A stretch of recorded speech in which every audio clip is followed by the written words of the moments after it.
Hi, I'm Levy, your friendly neighborhood Chibi Leviathan, and I'll be recapping Session 11 of the Shifting War, a Dungeons & Dragons campaign.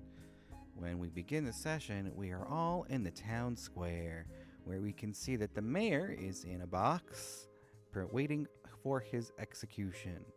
The head guard of the Lord's Alliance is there and assures us that they're going to keep him safe until the execution, where they will do it publicly.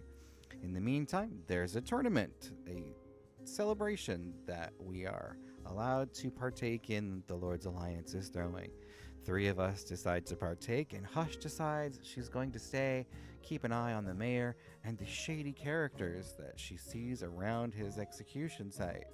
Of course, while trying to do so, she rolls a nat 1 and loses sight of these shady characters. The rest of us go up and find Phil and register ourselves for the tournament. We roll to see which fights will be participating in this round-robin style tournament. And in the first round, it appears that Kilgore is going to be fighting an NPC, and Mako and Rick are going to be fighting each other. However, there is a shady hooded figure who switches places with Mako. So, Kilgore wins his first match with simple brute force. Mako summons a bunch of wolves and uses Moonbeam to kick the butt of the person that he's fighting. And Rick has to fight the shady character, whose name is Breeze, and is a Tabaxi Shadow Monk from Rick's past, a rival to which he has vowed that Rick has ruined his life, and he's going to take everything from him. Due to some new time player shenanigans, the rules aren't quite followed for how concentration should work on a Shadow Monk casting darkness, and the battle's a little bit harder than intended, but Rick ekes out a win. And that's the end of round 1. In the meantime, Hush picks up the trail of those shady characters that went missing. They went north, east, and south separately, and she chose to follow the ones going south. In round 2, Rick faces off against Kilgore.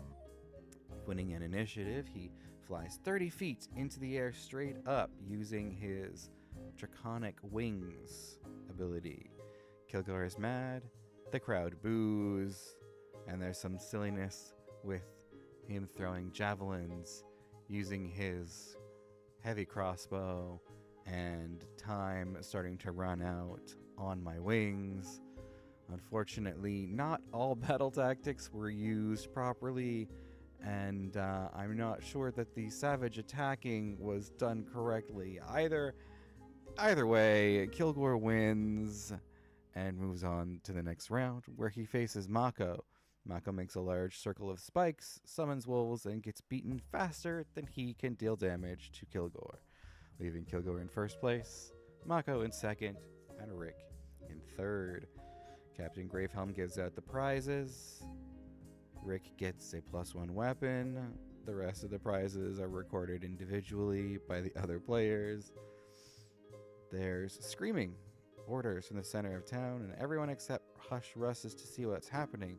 The mayor appears to be dead. His personal guards have shown up, but the party there is not convinced that the mayor is actually dead, as they have seen this kind of thing before. It looks like he died of a heart attack, just like Thomas Defane in his cell. Hush followed the shady dudes to a fishing hut on the southeast side of the village. They're shady. They've poisoned the mayor, she thinks, and she thinks that they want to put him on a boat and get him out of there. So Hush sets the boat on fire, shoots an arrow into the sky, and almost kills a random person. Now everyone's panicking, and the old man in a random house hates her for whistling too loudly. Rick and Mako find the arrow and try to figure out what's going on. Mako kills a guy and also stabilizes him. Kilgore is still at the town square watching the mayor to make sure that he doesn't escape. Hush climbs the water wheel and shoots the boat twice from on top of the water wheel and looks very cool. Rick and Mako start heading towards Hush's location, not quite knowing she's there.